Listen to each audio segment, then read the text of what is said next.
사람이 소원을 주께 이행하리이다. 기도를 들으시는 주여, 모든 육체가 주께 나아오리이다. 우리 구원의 하나님이시여, 땅의 모든 끝과 먼 바다에 있는 자가 의지할 주께서 의를 따라 어미하신 일로 우리에게 응답하시리이다. 아멘.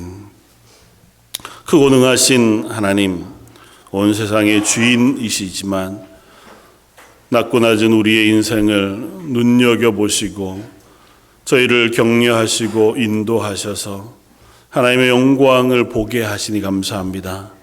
오늘 예배 가운데 나와 하나님을 찬양하며 경배하고 하나님께 간구하며 하나님의 말씀을 듣습니다. 저희 예배가 하나님께 올려드려지는 예배이기를 원합니다.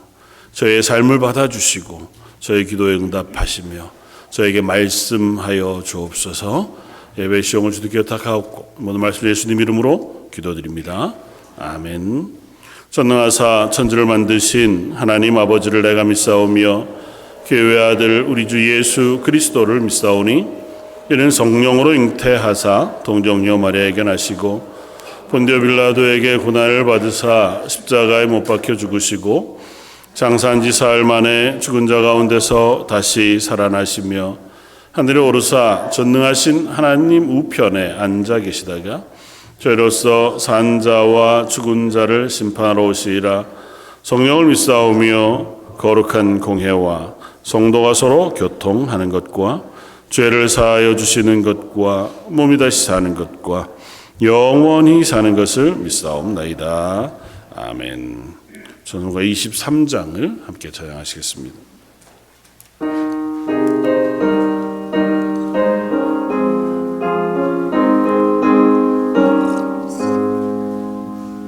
만입이 내게 있으면 그 입 떠거지고 내게 주시는 종일 늘 찬송하겠네.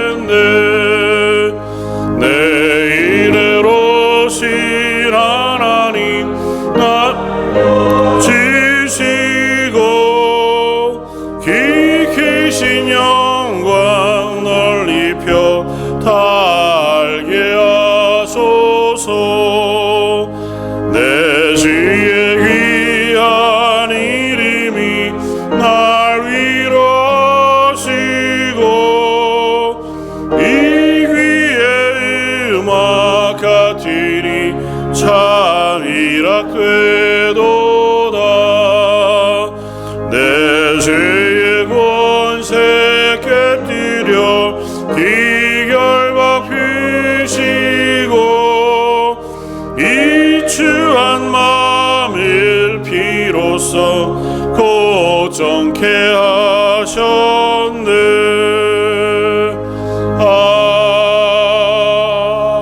아멘.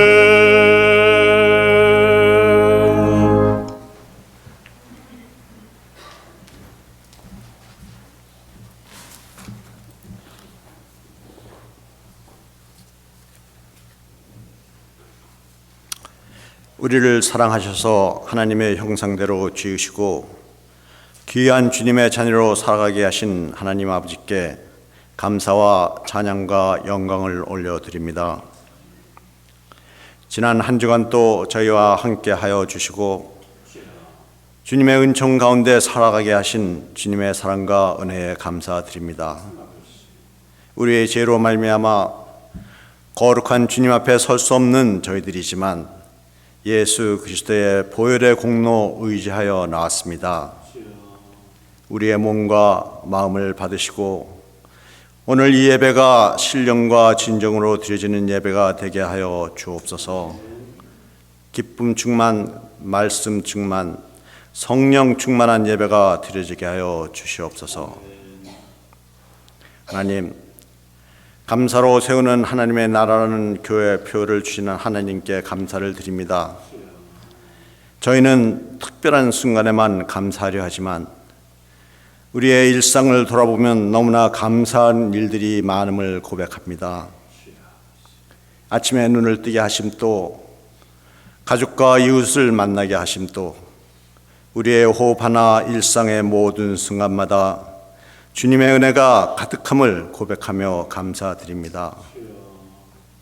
특별히 이 계절에 땀 흘려 수고한 농부의 손길을 통해 주신 오곡 백과의 풍성한 결실을 감사드립니다. 하늘의 햇빛과 단비, 땅의 기운이 모두 주님의 손에서 왔음을 믿습니다. 먹을 것을 공급하시는 주님의 은혜를 기억하며 항상 감사하며 사랑으로 나눔을 행하는 삶을 살아가게 하여 주시옵소서.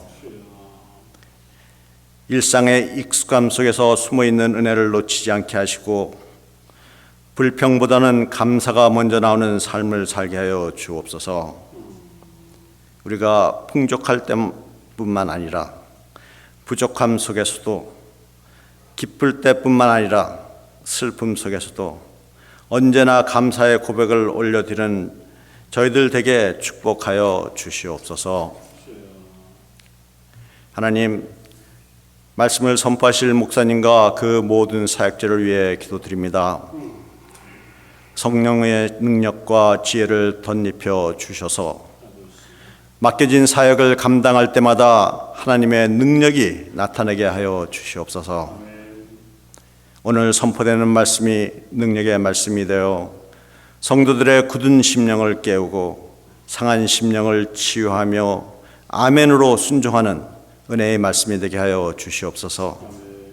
날마다 기도하며 헌신하는 교육자들과 아름다운 찬양으로 주님을 높이는 찬양팀과 찬양대, 그리고 각자의 자리에서 작은 일에도 충성을 다하는 모든 봉사자들을 기억하시고 축복하여 주옵소서. 이 시간 드려지는 우리 예배가 주님 기뻐 받으시는 산제사가 되기를 기도합니다. 찬양과 기도, 봉헌과 말씀 속에서 오직 하나님 홀로 영광 받으시고 우리의 영혼이 새로워지며 우리의 믿음이 더욱 굳건하게 되고 서로 감사함으로 우리의 공동체가 사랑으로 하나 되게 하여 주시옵소서. 우리의 삶이 주님의 인도하심 가운데 귀한 은혜와 축복의 열매로 가득하게 하여 주시옵소서. 이 모든 말씀 우리와 항상 함께 하시며 감사의 이유가 되시는 예수 그리스도의 이름으로 기도드렸사옵나이다. 아멘.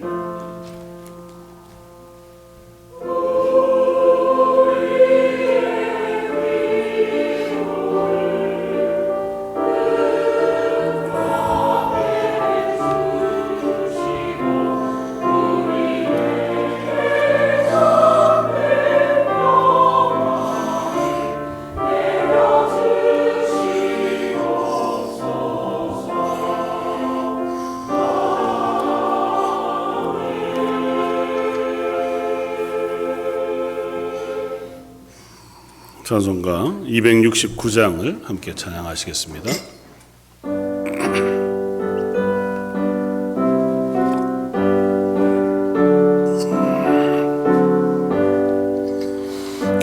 기차목한 십자가에 쥐달려 흘린 피 샘물같이 들일러서 죄 씻어주시래.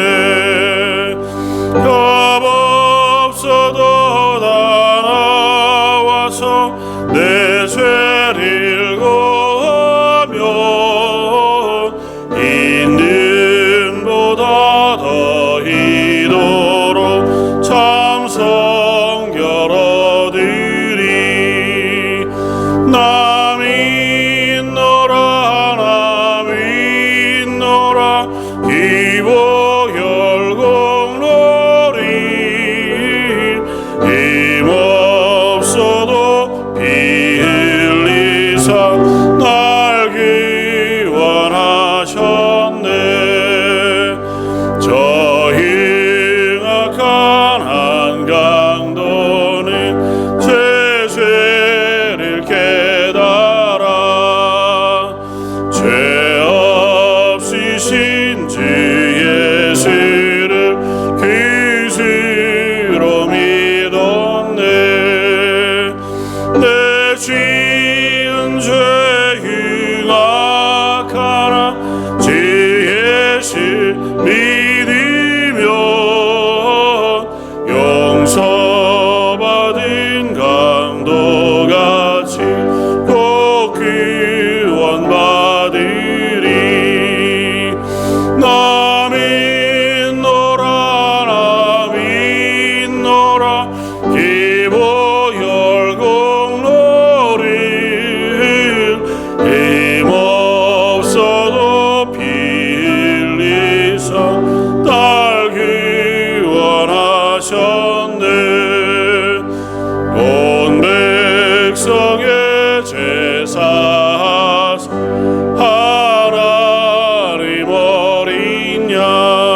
지심으로 오늘 유교했네.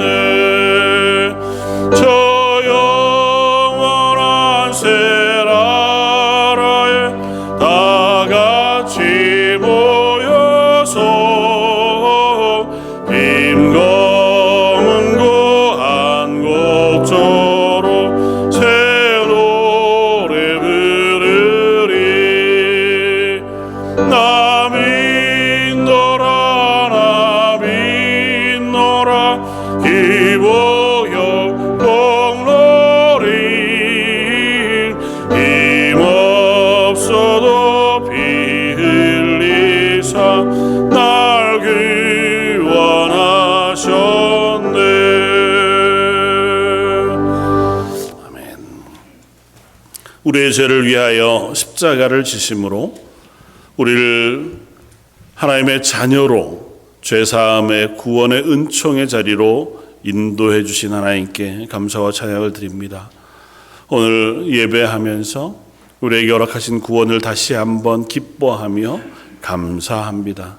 저희의 삶은 현실에 있을지라도 하나님의 손은 여전히 저희를 붙들고 계신 줄 알기에 예배 자리에 나아오며 하나님 허락하신 것 예물, 그 물질 중에 일부를 예물로 드립니다. 하나님, 저희가 하나님께 올려드리는 찬양과 또 하나님께 올려드리는 10의 1조와 주정헌금, 감사 예물과 선교 헌금을 받아주시길 원합니다. 하나님께서 물질 있는 곳에 우리의 마음도 있다 하셨사오니 하나님께 드린 물질이 저희의 마음이 되어 하나님의 영광을 위하여, 교회를 위하여, 또 복음을 위하여 지혜롭게 힘있게 쓰여지기를 원합니다.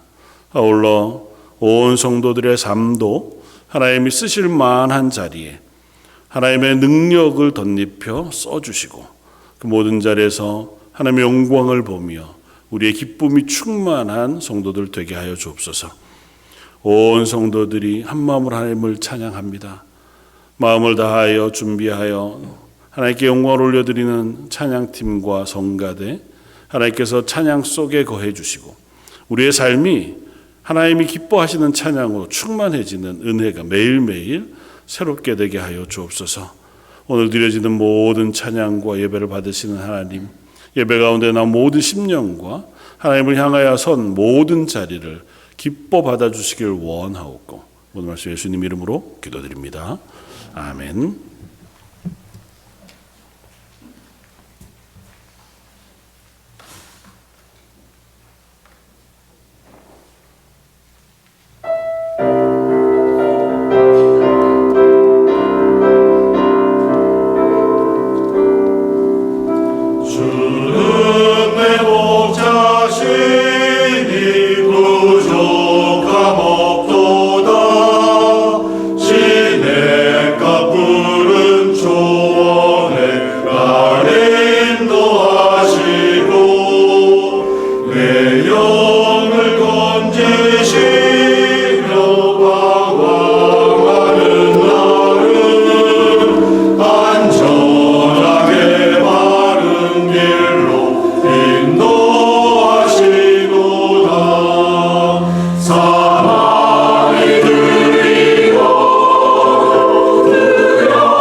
주시옵소서.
오늘 함께 나눌 말씀은 신약성경 히브리서 5장 5절로 10절까지의 말씀입니다.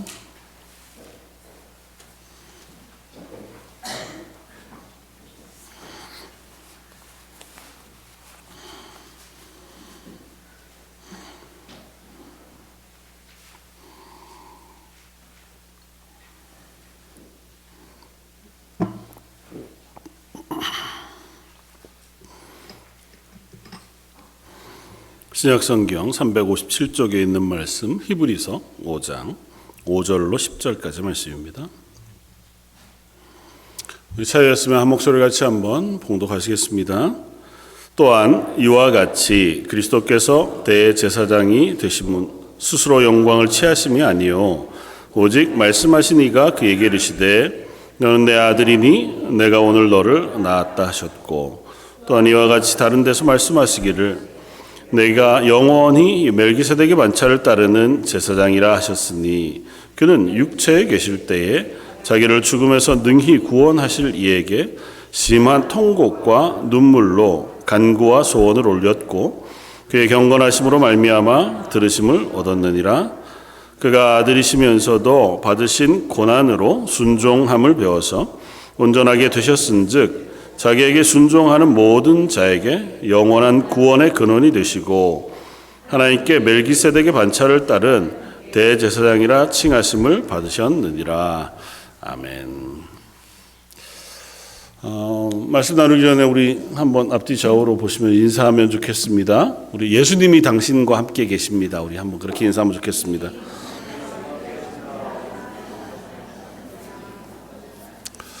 하나님이, 예수님이 저 여러분들과 지금도 함께 계시는 줄 믿습니다. 아멘. 한편으로는 지난 일주일 참 분주했습니다. 저한테는. 여러분들 어떠셨는지 모르겠습니다. 계절로도 뭐 여름, 가을, 여름 이거 왔다 갔다 하는 것 같고 덕분에 몸도 좀 피곤했다가 더웠다 추웠다 왔다 갔다 하는 것 같고 또 교회는 뭐 들으셨지만 지난 목요일까지 지난번에 있었던 사건을 이제 마무리 다 했습니다. 조명도 다 달고 고칠 것들도 다 고치고 CCTV도 다 달고. 근데 이건 웬걸 어제 새벽에 또 새로운 손님이 오셔서 이번에는 유리창도 깨고 안에 들어와서 이것저것들도 집기들도 가지고 가고 악기들도 가지고 가고 그렇게 했어요. 뭐 다행히 감사한 건 다 안 가져가고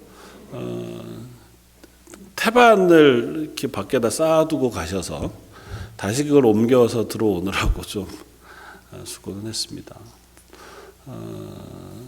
혹시 지나시다가 우리 주방에서 쓰는 카트 까만 거 있잖아요. 거기에다가 한 번 싣고 어딜 가신 것 같아요.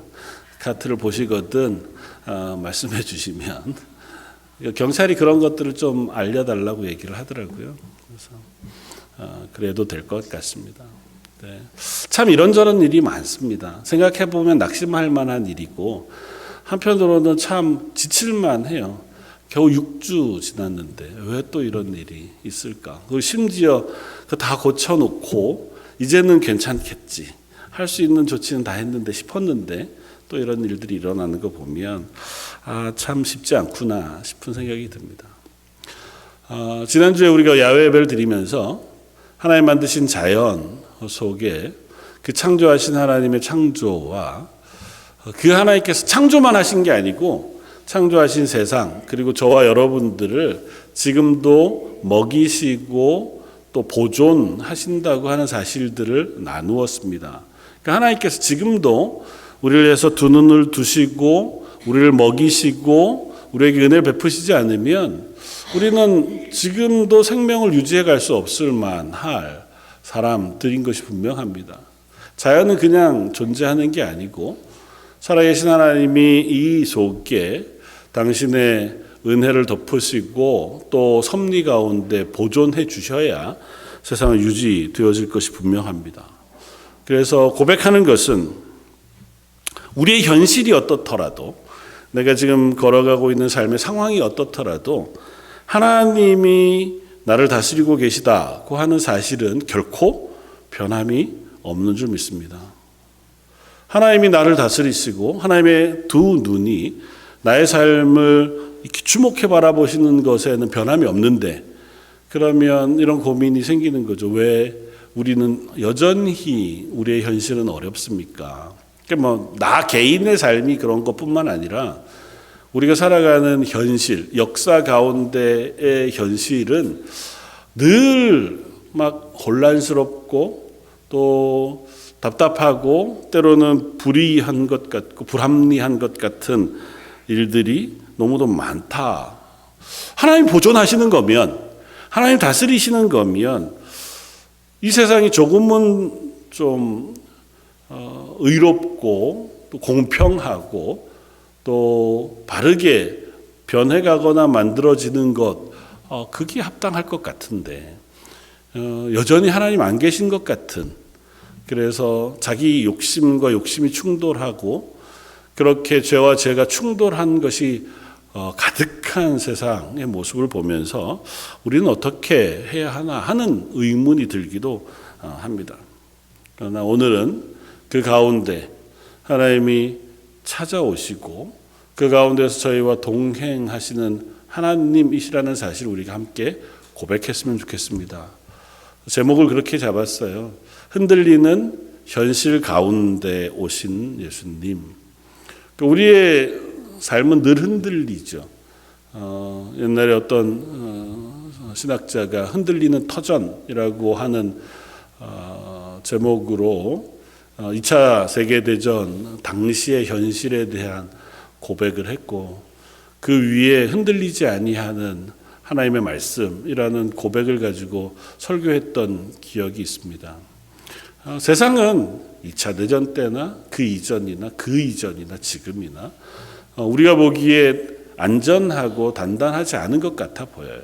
그러나 분명한 건 하나님이 그 현실 가운데에 우리를 그냥 버려두시지 않는다는 겁니다. 하나님 그 현실 가운데 살아가는 우리들을 여전히 붙잡고 계시고 여전히 우리 가운데 은혜를 베푸시고 우리를 인도하시기를 기뻐하신다고 하는 사실을 오늘 말씀 가운데 한번 묵상할 수 있는 저와 여러분들이 되었으면 좋겠습니다. 처음 먼저 나누고 싶은 고백은 늘 그러했듯이 하나님이 다스리는 세상이지만 여전히 우리는 흔들리는 세상 가운데 산다는 것입니다. 그건 우리가 하나님 앞에 연약한 존재이기 때문일 테고, 하나님을 떠난 이후에 인간이 욕심을 따라 살아가는 존재가 되기 때문일 것입니다. 성경은 우리에게 창조 이야기를 들려줍니다. 그러나 하나님이 아름답게 창조하신 창조 이야기가 끝나자마자 3장부터 성경의 이야기는 아름다움, 완전함, 감사, 기쁨보다는 다툼, 욕심, 싸움, 분노, 실패, 범죄, 탐욕이라고 하는 것들이 오히려 훨씬 더 많이 발견되는 이야기들을 듣습니다. 첫사람 아담과 하와가 하나님을 떠난 이후에 그 아들 가인은 처음 성경에 기록되어진 사건으로 동생을 질투하여 죽이는 살인의 이야기가 기록되고, 하나님이 온 세상을 멸망시키시고 그 가운데 건져내신 노아와 그의 가족들이 하나님의 구원의 은혜를 기뻐 예배한 바로 다음 장면은 노아가 술 취해서 자기 하체를 드러내고 그 아들은 그걸 보고 조롱하고 아버지는 아들을 저주하는 이야기를 우리에게 들려주잖아요. 하나님이 선택하신 백성이지만 하나님께서 불러내신 사람이고 하나님께서 은혜를 베푸신 민족이지만, 그러나 그들의 걸음은 여전히 하나님 없는 사람들의 삶과 별반 다르지 않습니다. 이스라엘의 역사도 하나님의 은혜 가운데 기뻐하고 감사하고 찬양하고 즐거워하는 이야기가 없지는 않지만 그들의 역사의 대부분은 그 하나님 앞에 범죄하여 하나님을 떠나고 그 안에서도 힘이 있는 사람, 힘 없는 사람을 압제하고 돈 있는 사람이 돈 없는 사람의 것을 더 많이 빼앗고 재판은 불공정하고 또 고리로 돈을 버는 사람들의 이야기가 가득합니다. 하나님 없는 이방 나라와 하나님을 아는 이스라엘의 모습이 하나도 다르지 않은 거죠. 왜 하나님이 먹이시고 하나님이 부르시고 입히셨는데 이런 일들이 일어나는가? 그건 지금 저와 여러분들에게도 동일하게 일어나는 일이기도 하다고 하는 사실을 깨닫습니다. 오늘 말씀과 함께 나누어 생각해 볼 말씀으로 출애굽기 1장 말씀을 생각해 볼 텐데요. 출애굽기 1장의 모습은 아마 이스라엘이라고 하는 역사, 민족의 역사 가운데 가장 참혹한 시대 때의 이야기를 아주 짧게 우리에게 들려줍니다. 출애굽기 1장 15절에 애굽 왕이 히브리 산파 십부라라 하는 사람과 부하라 하는 사람에게 말하여 이르되 너희는 히브리 여인을 위하여 해산을 도울 때에 그 자리를 살펴서 아들이거든 그를 죽이고 딸이거든 살려두라고 하는 명령을 내립니다. 이때가 역사적인 시간대로 따지면 BC 1440년쯤 된다고 저희가 계산을 해요. 그러니까 대단히 오래된 이야기이고 이때는 자녀를 낳는 해산하는 일이 대단히 위험한 일이었을 때였을 겁니다. 그래서 산파가 도움을 주어도 아이들이 죽는 일이 비범했고 아마 아기를 놓는 어머니도 위험에 빠질 일들이 종종 있었을 만한 시기에 그때 당시에 최고 권력자 바로가 이스라엘 히브리 사람들의 산파 중에 두 사람을 부릅니다. 이 사람이 전부인지는 모르겠지만 이 십부라와 부하라고 하는 두 여인에게 명령하는 거죠. 너희가 히브리 여인들이 해산할 때 도우러 가서는 설명을 그렇게 해요. 자리를 살펴서. 그러니까 완전히 대놓고는 아니에요. 약간 상황을 보아서 아들이거든 그 자리에서 죽이고 딸이거든 살려라고 하는 이야기를 합니다. 이것이 당시에 이스라엘 사람, 히브리인들이 처한 현실이었습니다.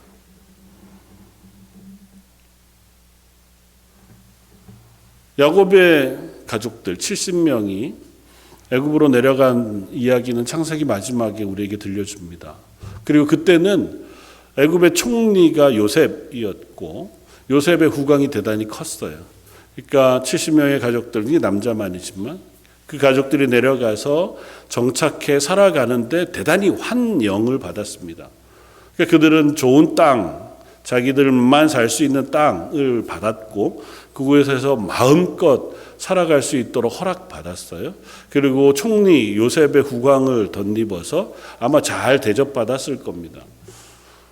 그러다가 어느 시점에 이 바로가 구테타로 죽게 되어지고 다른 바로가 세워집니다. 그러니까 왕만 바뀌는 게 아니고요. 왕조가 바뀝니다. 왕조가 바뀐다는 얘기는 혹 우리가 우리 한국의 바로 옆에 있던 중국의 역사를 생각하시면 조금 이해가 쉬워요. 한족이 다스리던 나라가 그들이 오랑캐라고 부르던 청나라 혹은 당나라 이런 데에 침략당해서 나라 전체가 바뀌는 경우 민족이 바뀌는 거잖아요. 한족이라고 하는 족속이 다른 족속에 의해서 침략당하고 전체 나라를 다스리게 되는 왕권이 바뀌는. 그러니까 이집트도 그랬습니다. 그러면 어떤 일이 벌어지겠어요? 이전 바로 밑에 출세하고 정권을 잡았던 사람들은 모조리 숙청하는 거죠.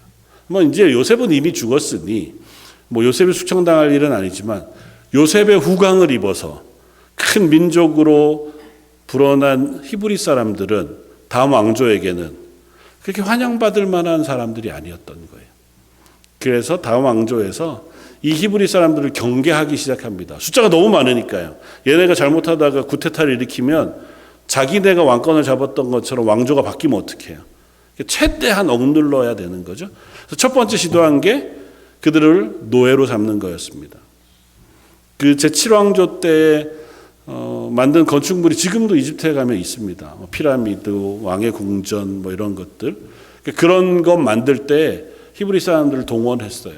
그래서 그들에게 힘들게 노역을 시키면 힘이 빠져서 구테타 일으킬 생각을 못하게. 근데 이래도 얘네들이 너무 많아지는 거예요.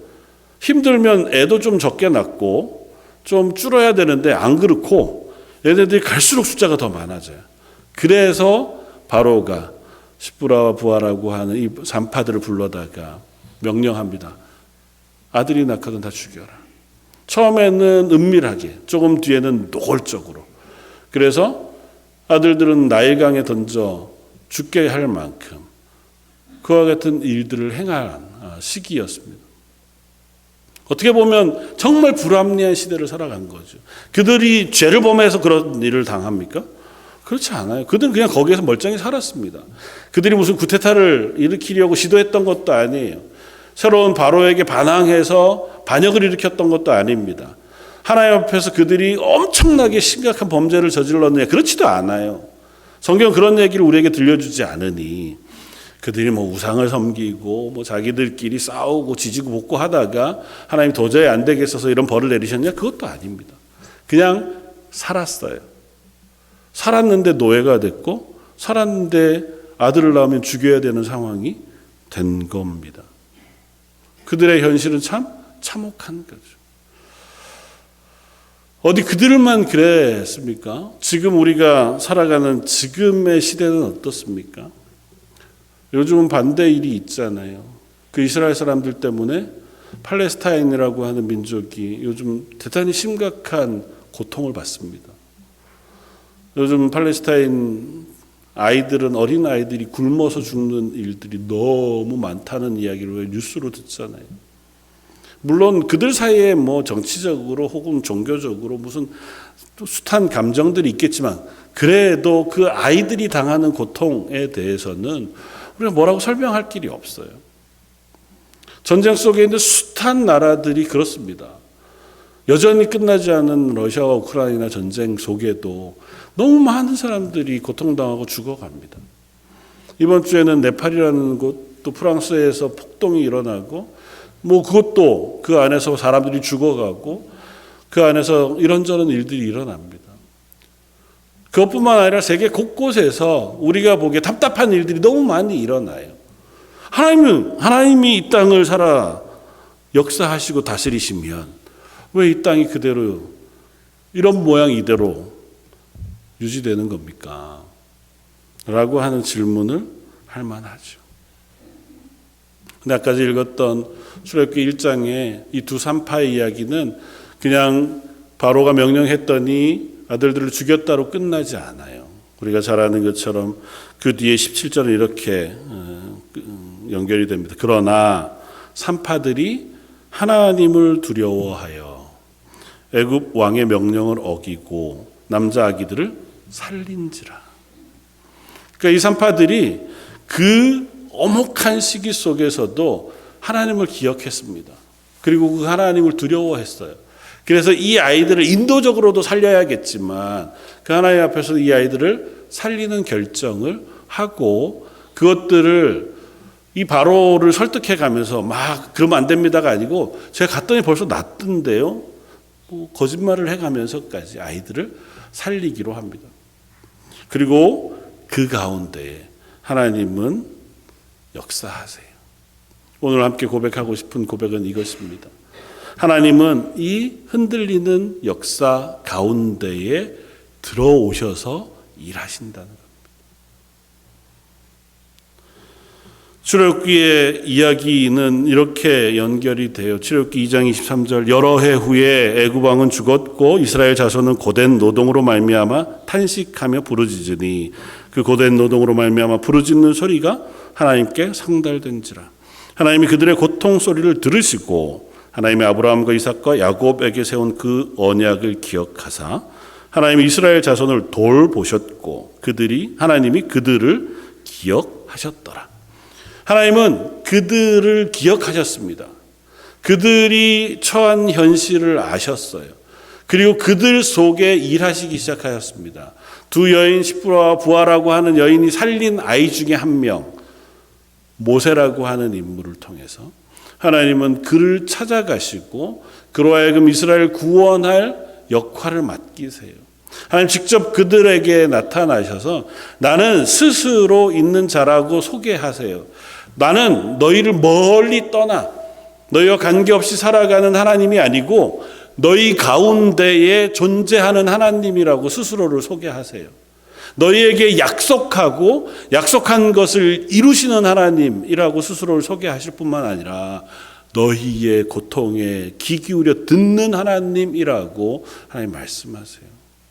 세상은 여전히 흔들립니다. 그러나 하나님은 그 세상 가운데로 들어오셔서 하나님이 하실 일들을 행하신다는 사실을 우리가 기억했으면 좋겠습니다. 오늘 히브리서 본문은 우리에게 이렇게 들려줍니다. 7절, 그는 예수 그리스도죠. 육체에 계실 때에 자기의 죽음에서 능히 구원하실 이에게 심한 통곡과 눈물로 간구와 소원을 올렸고 그의 경건하심으로 말미암아 들으심을 얻었느니라. 그가 아들이면서도 받으신 고난으로 순종함을 배워서 온전하게 되셨은즉 자기에게 순종하는 모든 자에게 영원한 구원의 근원이 되셨다 하고 있습니다. 5절은 이렇게 시작하잖아요. 그리스도께서 대제사장이 되심도 스스로 영광을 취하심이 아니라 하나님이 맡기셨다 하고 있습니다. 예수님 이야기를 우리에게 들려줍니다. 근데 그 예수님이 대제사장으로 오셨다고 하는 이야기를 히브리서는 대단히 긴 말씀을 통해서 우리에게 설명해요. 근데 그 설명을 아주 한 부분에서 압축해서 오늘 소개하면 예수님은 하나님이세요. 근데 그 하나님이 권능과 능력으로 이 땅에 임하시지 않았습니다. 히브리서 말씀을 따지면 대제사장의 모습으로 오셨어요. 그 전으로 따지면 대제사장이기 이전에 인간으로 오셨습니다. 우리 이 사실을 기억해야 할 필요가 있어요. 오늘 본문도 그 이야기를 우리에게 들려줍니다. 그가 육체에 계실 때에 그분 하나님이시잖아요. 근데 하나님께 기도하는데 어떻게 기도했다고요? 심한 통곡과 간구로 부르짖었다고 표현해요. 예수님은 전능하신 분이십니다. 예수님이 공생의 기간 동안에 죽은 사람을 살리셨어요. 이적도 행하시고 기적도 행하시고 하나님은 얼마든지 사람의 병을 고치시기도 또 살리시기도 먹이시기도 입히시기도 하실 수 있는 능력이 있으세요. 그런데 그 예수님이 이 땅에 오실 때에 능력으로 오시지 않았습니다. 우리가 잘 아는 것처럼 예수님은 어린 아이로 왔어요. 어머니의 태중에 있다가 아주 갓난아기, 탯줄을 달고 태어나는 갓난아기로 이 세상을 왔습니다. 예수님이 그렇게 오실 일이 없잖아요. 우리가 늘 생각해 보면 성경은 예수님이 태초부터 계셨다고 씁니다. 요한복음 1장에서. 그리고 그 말씀이 육신이 되었다고 선언해요. 그러면 그들이 기대하는 것처럼 이사야 선지자가 예언했던 것처럼 왕으로 오시면 될 일이에요. 이스라엘은 늘 오실 메시아를 뭐라고 표현했냐면 다윗의 후손으로 오실 이라고 기대했습니다. 다윗의 후손이라는 표현은 한마디로 얘기하면 왕으로 오실 분이에요. 그래서 메시아는 왕으로 오시는 거예요.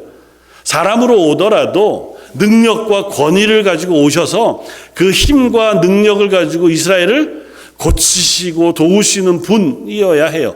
물론 하나님이 육신을 입고 오시는 건 기대도 하지 않아요. 그런데 하나님이 이 땅에 메시아로 오시는데 육신을 입고 오신다고요. 그런데 그 육신을 입고 오신 메시아가 가난하게 오세요. 연약하게 오십니다. 예수님이 오실 때 첫 이 세상의 누인 자리가 마국간 말구유였잖아요. 아주 어린 어머니와 아버지의 품에 안겨서 집도 아닌 곳에서 그가 태어나 살아간 장소를 성경은 나사렛이라고 소개합니다. 그리고 나사렛과 관련되어져서 우리에게 익숙히 알려진 성경 말씀은 이것이에요. 나사렛에서 무슨 선한 것이 나겠느냐. 나사렛이라는 동네는 좀 천한 동네였습니다. 그때 당시에 이스라엘과 완전히 척을 지고 있던 지역 중에 하나가 사마리아라는 곳이 있습니다. 그곳은 이방인과 북이스라엘 사람들이 섞여 혼혈이 되어서 그냥 신앙적으로도 인종적으로도 완전히 혼혈되어진 사람들이 사는 곳이에요. 그리고 이스라엘 사람들과 전쟁하기도 하고 괴롭히기도 하고 모함하기도 했던 사람들이 살던 곳이 사마리아인데, 사마리아만큼은 아니지만 그만큼 척박한 곳이 나사렛이었습니다. 로마의 지배하에 있던 지역 중에서 어떻게 보면 가장 가난한 동네, 그리고 율법을 지키지 않는 사람들이 섞여 살아가는 동네가 나사렛이었어요. 예수님이 사역하실 때마다 조롱받았던 게, 아유 나사렛 출신이 뭘 알겠어? 거기 사는 사람들이 뭘 하나님을 잘 섬겼겠어? 그 사람들이 뭘 경건하고 착하게 살았겠어? 라고 하는 조롱일 만큼 예수님의 삶의 자리는 이스라엘 가운데에서도 가장 가난한 자리, 가장 척박한 자리에서 사셨어요. 예수님의 직업은 뭐였습니까? 아버지를 따라서 목수였습니다. 요즘이야 뭐 목수 괜찮지만 이때 당시에 목수는 목수라기보다는 석공에 가까웠다고요. 집이 대부분 나무로 지어지지 않고 바위를 깎아서 그 속에 토굴 속에 살던 시대였으니까요. 그러니까 목수는 나무도 다루었겠지만 주로 돌을 깎거나 바위를 깎거나 그런 험한 일을 하는 사람이었어요. 그러니까 예수님의 직업도 변변찮았습니다.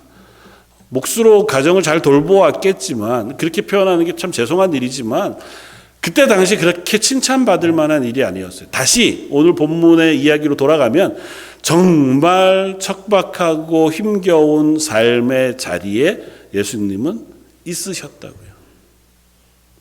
왜 예수님이 그 자리에 있으셨을까요? 왜 예수님이 그 육신을 입고 그 연약하고 척박한 자리에서 그 긴 삶을 사셨을까요? 심지어는 공생애를 사시는 동안도 예수님에 대하여 그렇게 화려한 수식어가 붙지 않습니다. 예수님 기적을 행하실 때에도 예수님이 기적 때문에 존경을 받고 환호를 받지만 그렇다고 해서 예수님의 삶이 나아지지 않았어요. 여전히 온 지역을 걸어 다니셨습니다. 낙이 한 번 타신 적이 없어요. 예수님 사람들에게 말씀하시잖아요. 예수께서 이르시되 여우도 굴이 있고 공중의 새도 거처가 있으되 인자는 머리 둘 곳 없다 하시니라.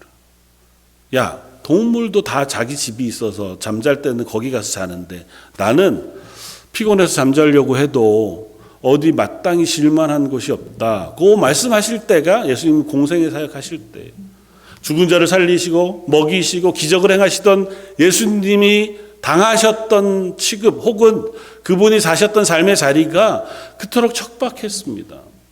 안 그러실 수 있어요. 전 늘 생각해 보지만 예수님이 오셔서 귀하게 대접받으시면서도 이 일을 하실 수 있어요. 십자가만 달리시면 되잖아요. 뭐 그렇게 척박하게 드실 필요는 뭐 있어요? 걸어 다니실 필요는 뭐 있어요? 뭐 말 타고 다니시든지 하시다가 십자가에는 달리시면 되잖아요. 우리 죄를 위해서. 안 맞으셔도 되잖아요. 굳이 옷을 벗겨서 수치스럽게 십자가에 매달릴 필요가 없잖아요. 예수님의 생명만으로도 우리를 구원하시는데 충분하고도 남잖아요. 나머지는 필요 없어요. 왜 고통을 당하시고 왜 수치를 당하시고 왜 침뱉음을 당하시고 왜 뺨을 맞고 왜 조롱을 당하고 사는 그 기간 내도록 그 척박하고 어려운 삶을 사십니까? 그게 우리의 삶이기 때문에, 우리가 살아야 하는 삶이 그와 같기 때문에 예수님은 그 자리를 향해 내려오시는 거예요. 우리가 진흙탕에서 구르고 있는 그 자리에 직접 오셔서 같이 진흙 속을 구르시면서 우리의 손을 붙잡고 계시는 거라고요. 그래서 어떻게 하시기로 하셨다고요? 그 손을 붙잡고 하나님의 영광의 자리까지 우리를 인도하시기를 원하셨다고요. 오늘 본문을 잘 보십시오. 그는 육체에 계실 때 자기의 죽음으로 능히 구원하실 이에게 심한 통곡과 눈물과 간구와 소원을 올렸고 그의 경건하심으로 말미암아 들으심을 얻었다. 그리고 그가 아들이시면서도 받으신 고난으로 순종함을 배워 먼저는 온전하게 되셨어요. 그리고 나서 이렇게 연결이 됩니다. 자기에게 순종하는 모든 자에게 영원한 구원의 근원이 되셨다고. 대제사장이라고 소개하는 이유는 뭐냐 하면 대제사장은 사람과 하나님 사이의 중간 역할, 다리 역할이에요. 어떻게 보면 변호사이기도 하고 어쩌면 친구이기도 한 역할을 대제사장이 해요. 근데 인간은 그 대제사장의 역할을 어떻게 바꾸었냐면 재판관으로 바꾸었어요. 권위자로 바꾸었어요. 스스로 높이는 자리를 바꿨어요. 난 니들과 달라. 근데 예수님은 그 자리에 오시되 그 권위의 자리로 오신 게 아니라 그들이 처한 진흙탕으로 같이 내려오셔서 그들의 친구가 되기로 하셨다고요. 그래서 어떻게 하신다고요? 통곡하며 기도할 이유가 없잖아요. 예수님 왜 통곡하며 기도하세요? 겟세마네 동산에서 예수님이 어떻게 기도하셨습니까? 땀방울이 핏방울이 될 때까지란 얘기는 온몸에 진액이 다 빠질 때까지 기도하세요. 안 그러셔도 되잖아요. 왜 그렇게 기도하십니까? 그리고 그걸 왜 우리에게 가르치세요? 우리가 처한 자리가 그런 자리일 수 있기 때문에 우리에게 본이 되시기로 작정하신 거예요. 나도 그 길을 가마. 너희가 그 길을 갈 때 나를 기억하라는 겁니다. 너희가 그 자리에 있을 때 내가 그 자리에서 했던 것들을 너희가 기억하라는 거예요. 내가 침뱉음을 당하고 고난을 받을 때에 도살장에 끌려가는 어린 양같이 묵묵히 참아냈던 것들을 너희가 기억하라는 겁니다. 내가 어려운 일을 당했을 때 아버지 하나님 앞에 온몸의 에너지를 다 써가며 통곡하며 탄식하며 기도했던 그 기도의 모습을 너희가 기억하라는 겁니다. 너희도 혹 그런 자리에 서거든 기도해라.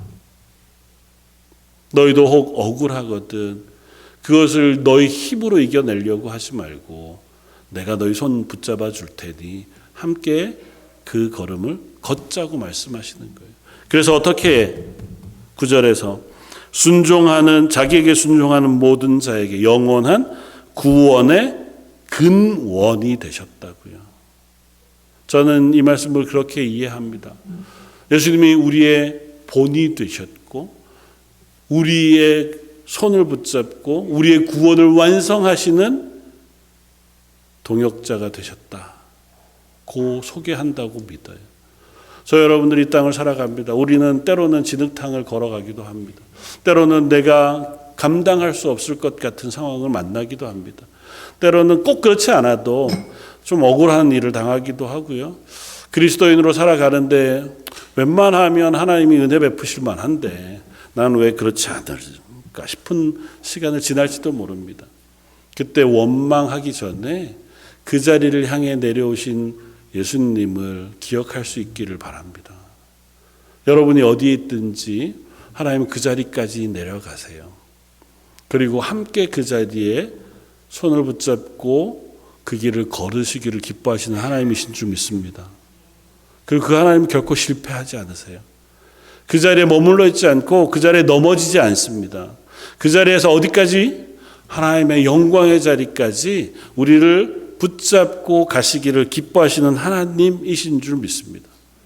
저 여러분들의 오늘도 그 하나님이 우리의 손을 붙잡고 계신 줄 믿습니다.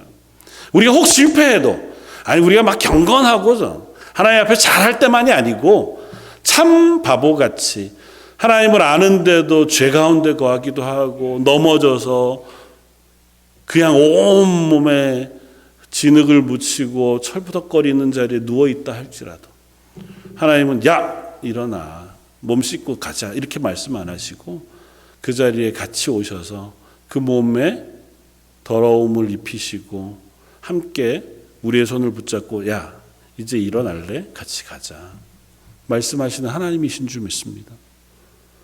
그 하나님을 그 예수님을 의지해서 저 여러분들이 이 땅을 가는 걸음을 오늘도 담대하게 걸어갈 수 있는 저와 여러분들 되시기를 주님의 이름으로 축원을 드립니다.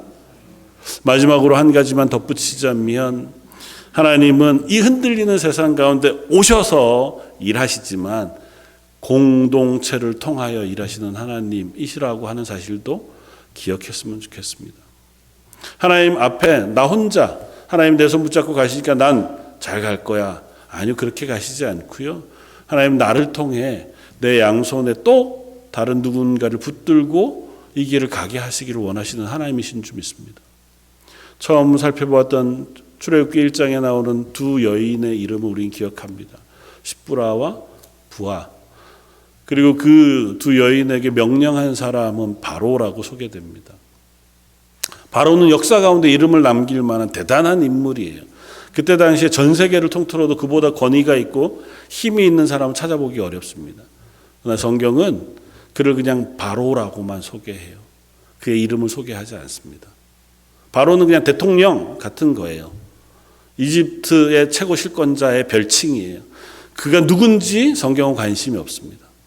근데 이 두 여인은요, 한낱 산파에 불과해요. 그것도 노예 취급을 받는 민족의 산파 여인에 불과해요.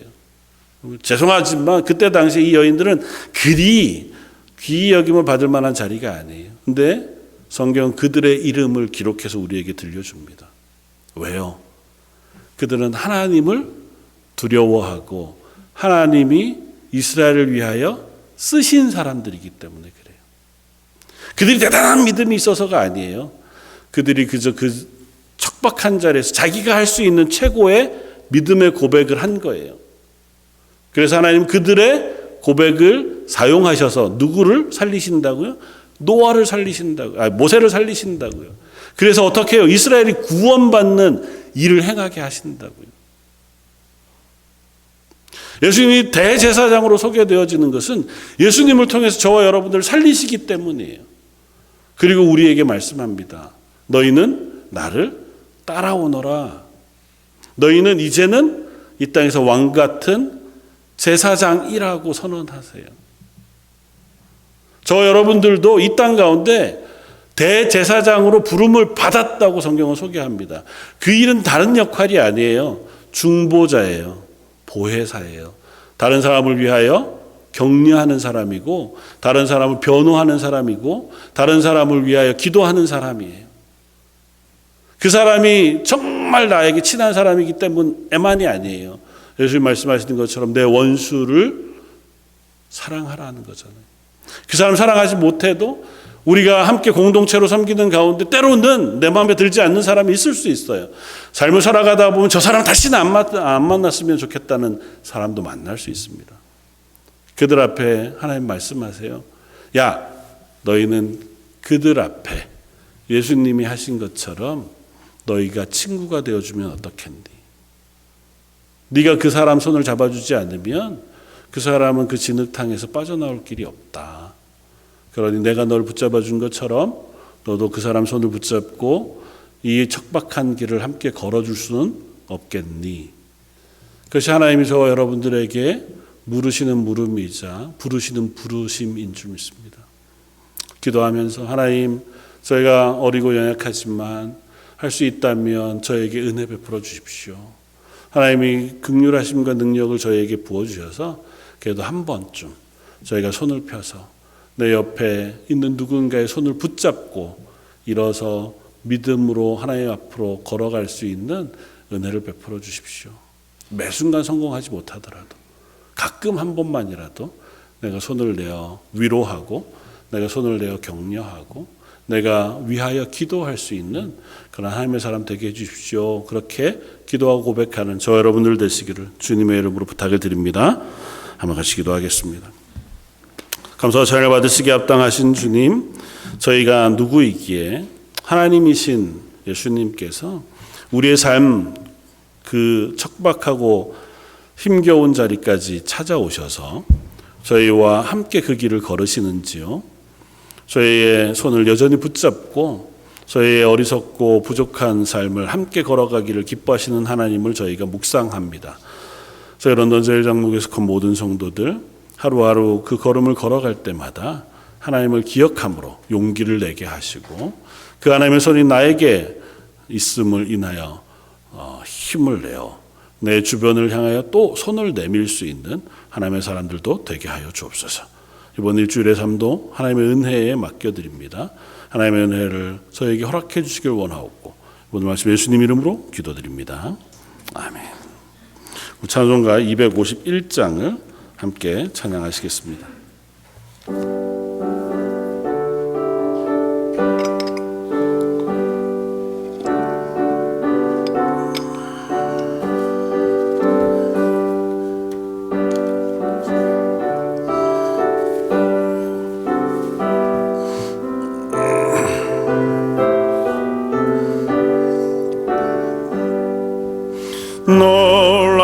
주님의 그늘에 우리의 죄를 속하시려 갈보리 십자가 위에서 어린 양 보혈을 흘렸네. 주의 일에 우리의 죄를 다시 섰네. 주의 일에 우리의 죄를 다시 섰네. 죄악이 성난 파도같이 우리 영혼을 위협하나 헤아릴 수 없는 주의 십자가에서 보이셨네. 주의 일에 우리의 죄를 다시 섰네. 주의 일에 우리의 죄를 다시 섰네. 죄악에 물든 영혼들을 주께서 피로 씻으시네.